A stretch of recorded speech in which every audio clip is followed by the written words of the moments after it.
अस्सलामुअलैकुम my YouTube family, कैसी हैं मेरी प्यारी प्यारी बहनें। मैं उम्मीद करती हूँ आप सब बिल्कुल ठीक ठाक होंगी, खैर आफियत से होंगी। हम भी अल्हम्दुलिल्लाह बिल्कुल ठीक हैं। तो जी, सबसे पहले तो बहुत ज़्यादा माजरत, मैं आई हूँ काफ़ी दिन बाद मैंने ब्लॉग बनाया, क्योंकि एक तो मसरूफियत बहुत ज़्यादा थी, मेरे लिए मैनेज करना बहुत मुश्किल था, और सेकेंडली ये था कि मेरी तबीयत बहुत ज़्यादा ख़राब थी, मेरे गले में काफ़ी ज़्यादा प्रॉब्लम था, काफ़ी ज़्यादा फीवर भी था। तो इस वजह से मैं लेट हो गई थी, नहीं बना सकी। सो आज मैं आपके लिए छोटा सा एक व्लॉग लेकर आ गई हूँ। तो जी, मैंने ये डिफरेंट क्लिप्स जोड़े हुए हैं, और ये जितने भी क्लिप्स हैं मैंने पहले से बनाए हुए थे, बस वॉइस ओवर में काफ़ी ज़्यादा प्रॉब्लम हो रहा था, इस वजह से मैं नहीं कर सकी थी वॉइस ओवर, और फिर अपलोडिंग भी नहीं हो सकी है जी। यहाँ पे बन रहे थे दही भल्ले, दाल जो थी ना माश की दाल, उसके दही भल्ले मैं बना रही थी। मेरी असल में वालदा आई हुई थी, तो मैंने फिर जो है ना उनके लिए दही भल्ले बनाए थे। अपना-अपना तरीका होता है। मैं पहले क्या करती थी, मैं बंद गोभी, प्याज़ सब कुछ एक चाट टाइप ना दही भल्ले बनाती थी। लेकिन फिर मैंने अब ये तरीका करना शुरू किया, ये इतने कोई मज़े के दही भल्ले बनते हैं कि बस क्या बताऊँ। अभी भी मुझे वॉइस ओवर करने में ना थोड़ा-सा प्रॉब्लम हो रहा था, क्योंकि मेरा गला अभी कंप्लीटली ठीक नहीं हुआ, 90% ठीक हुआ है, लेकिन मैं थोड़ा-सा भी ज़्यादा बोलूँ ना, तो मेरे गले में बहुत दर्द शुरू हो जाता है, खाँसी होना शुरू हो जाती है। खैर जी, मेरी अम्मी आई तो थीं, लेकिन उनका अचानक से जाने का प्लान बन गया कि जी मुझे वापस जाना है, तो इसलिए जल्दी-जल्दी 2-3 चीज़ें जो हो सकती थी वो मैंने कर दी थी उनके लिए रेडी, मतलब दही भल्ले थे, पकोड़े तो ऑफ कोर्स होते हैं। पकोड़ों के बगैर तो आप कहें कि इफ्तार मुकम्मल ही नहीं होती है हमारे घरों में, कि पकोड़े जो होते हैं ना जान होते हैं इफ्तारी की।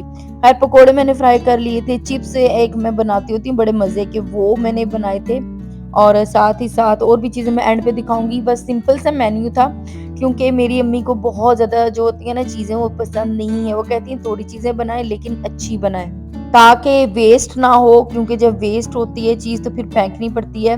तो इस वज़ह से ना इतनी ही बने जितनी हम यूज़ कर लें, खा पी लें, बस खत्म हो जाए टाइम पे।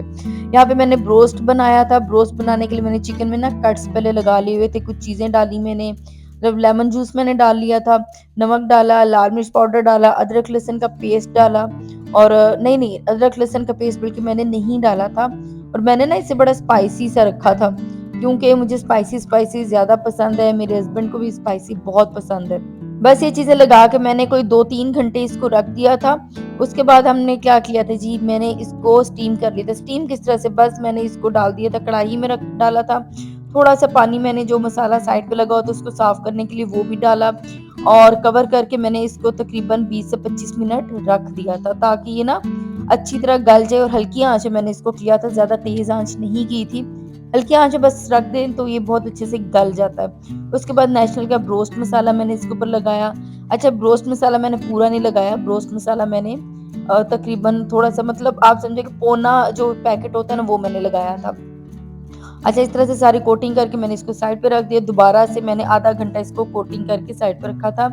साथ में जी वही मैंने आपको बताया था, जो चिप्स रेडी होने थे, ये वो वाले चिप्स हैं, उनके लिए मैं तैयारी कर रही हूँ। ये बड़े मज़े के होते हैं, और इसकी टेक्निक पहले ना मुझे भी नहीं पता थी। अब आगे मुझे समझ आई कि भई मैं इस तरीके से बनाती हूँ, तो अब ना मेरे बहुत अच्छे बनते हैं। इसके बाद जी हमने क्या किया था, मैंने इनको फ्राई कर लिया, तो ये इतने भी मज़े का ब्रोस्ट बना था ना, कि मैंने सोचा था कि मैं आइंदा ये बनाऊँगी, और ज़रूर बनाऊँगी। मार्केट से लेते हैं, मार्केट में इतना महँगा भी मिलता है, साफ-सुथरा नहीं होता। चलो प्राइस तो हम अफ़ोर्ड कर सकते हैं अल्हम्दुलिल्लाह, लेकिन बात ये है कि वो जो है ना क्वालिटी नहीं होती, साफ-सुथरा नहीं होता। जब सफाई का ख़्याल नहीं रखा जाएगा तो फिर भी हो ही नहीं सकता कि ठीक हो। चलिए जी, ये हमारी सारी इफ्तारी रेडी हो गई थी, सिंपल सी चीज़ें थी। साथ में मैंने ड्रिंक्स में सिंपल रूह अफ़ज़ा बना लिया था, और दूध सोडा बनाया था, पानी तो होता ही होता है। खजूरें जो थी वो मैंने रख ली थी, उसके अलावा ये जो फ्राइज़ तो आप देख रही हैं मैंने रेडी किए हुए थे। अच्छा, उसके अलावा दही भल्ले थे वो भी मैंने रख लिए थे। चटनी जो है ये बड़ी मज़े की बनी थी, हरी चटनी। साथ में हमने क्या किया था, ये फ्रूट चाट थी, क्रीम चाट थी, बेसिकली ये बनाई थी मैंने। क्रीम चाट ना पहले-पहले मैं क्या करती थी, जब मुझे बनाने नहीं आती थी कुछ साल पहले, मैं स्ट्रॉबेरीज़ भी साथ ही मिक्स कर देती थी। तो फिर जब मिक्सिंग करते थे ना तो स्ट्रॉबेरीज़ की नज़र भी नहीं आती थी, क्योंकि स्ट्रॉबेरीज़ ना बहुत सॉफ्ट होती हैं। तो अब मैं क्या करती हूँ कि इसके ऊपर गार्निशिंग के लिए स्ट्रॉबेरीज़ डाल देती हूँ, थोड़े से बादाम काट के डाल दिए, खजूर थोड़ी-सी इसके ऊपर काट के डाल दी और पिस्ता डाल दिया। इस तरह से करके ना ये कंप्लीट हो जाता है। ये देखें जी हमारा सिंपल सा मेन्यू था।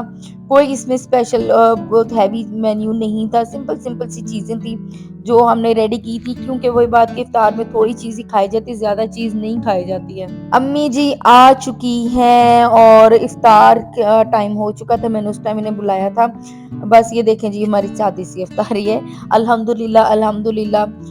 हमें ना हर हाल में अल्लाह का शुक्र अदा करना चाहिए। जितना हम अल्लाह का शुक्र अदा करेंगे, उतना ही अल्लाह ताला हमें नवाज़ेगा। और जैसे इफ्तारी हुई तो मेरी अम्मी का प्लान बन गया जी कि मुझे वापस छोड़ के आएँ। तो हमने क्या किया था, अम्मी को सहरी करा के ना फिर अम्मी को ड्रॉप किया था। तो ये भी ज़बरदस्ती हम लेके गए थे, क्योंकि अम्मी की तबीयत ख़राब हो जाती, लेकिन हमने कहा शायद ना ख़राब हो। बट वही हुआ था कि इनकी तबीयत ना ख़राब हो गई थी। हम कहाँ गए थे? हम जी करतारपुर, यहाँ पे रावलपिंडी में जितनी भी मेरी बहनें रहती हैं ना, उनको पता होगा रावलपिंडी इस्लामाबाद वालों की जी करतारपुरा जो है ना, वो एक हमारी एक तरह से फूड स्ट्रीट है। वहाँ पे गए थे हम लोग, यहाँ वहाँ पे हमने चने खाए थे और निहारी खाई थी और साथ में हलवा पूरी मंगाई थी। अच्छा, मेरे हस्बैंड मुझे कहे, मैं ना मुझे पसंद नहीं आया था, बस ओके था, मतलब बस ठीक था। तो मेरे हस्बैंड इस वक़्त मुझे कह रहे थे कि भई ऐसा है कि तुम्हें अब ना पसंद नहीं आएगा, क्योंकि तुम खुद बहुत अच्छी कुकिंग करती हो।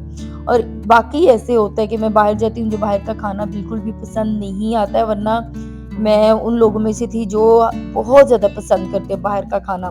लेकिन अब मुझे ना यहाँ पे कुछ भी पसंद नहीं आता। निहारी, हलवा पूरी भी इवन बाहर की पसंद नहीं आती है। नाश्ता हो चुका है और उसके बाद हम अम्मी को ड्रॉप करने गए थे। अम्मी मेरी हमेशा फ्रंट सीट पे बैठती हैं और मैं क्या, मेरे हस्बैंड जो है ना वो पसंद करते हैं कि फ्रंट सीट पे बैठे।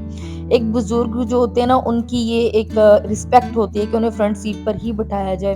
मेरी सास भी जब हयात थी तो हम लोग खुशी से, मैं बहुत खुशी, बहुत अच्छा लगता था जब वो फ्रंट सीट पे होती थी। एक ना रिस्पेक्ट होती है, एक ख़्याल होता है, एक कदर होती है बड़ों की। छोटी-छोटी चीज़ें होती हैं जिनसे बड़े खुश हो जाते हैं। कोई बड़ी बातें नहीं चाहते, वो छोटी-छोटी बातें चाहते हैं जिनसे वो खुश हो जाएँ। तो हमें छोटी-छोटी बातों का ख़्याल रखना चाहिए। है जी, यहाँ पे अम्मी की हो रही थी वापसी। मेरी अम्मी का सारा सामान हमने रख लिया था। ज़्यादा नहीं था, बस थोड़ा-सा ही सामान था। मेरी अम्मी असल में मेरी सिस्टर के वलीमे पर गई थी यूके। वहाँ से वापसी पे मेरी अम्मी ने सोचा कि मैं ना अपनी बेटी के पास काफ़ी दिन रहती हूँ, पर अम्मी नहीं रह सकी थी। क्योंकि जो अपना घर होता है उसके बगैर नहीं रहा जाता है, बेशक जितना भी अच्छा बेटी का घर हो, बेटी जो भी हो, जो अपने घर की बात है ना वो नहीं होती है। हमने बड़ी कोशिश की थी, बट वो नहीं रोकी। अच्छा जी, ये था मेरा आज का व्लॉग। आपको मेरा व्लॉग अगर अच्छा लगा है तो जल्दी से मेरी बहनों ने मेरे चैनल को सब्सक्राइब कर देना है। लाइक भी ज़रूर करना है, लाइक करना भूल जाती हैं जी, लाइक कीजिएगा। अल्लाह ताला आपको खुश रखे, आबाद रखे। दुआ में याद रखिएगा। अल्लाह हाफ़िज़ और अल्लाह निगहबान।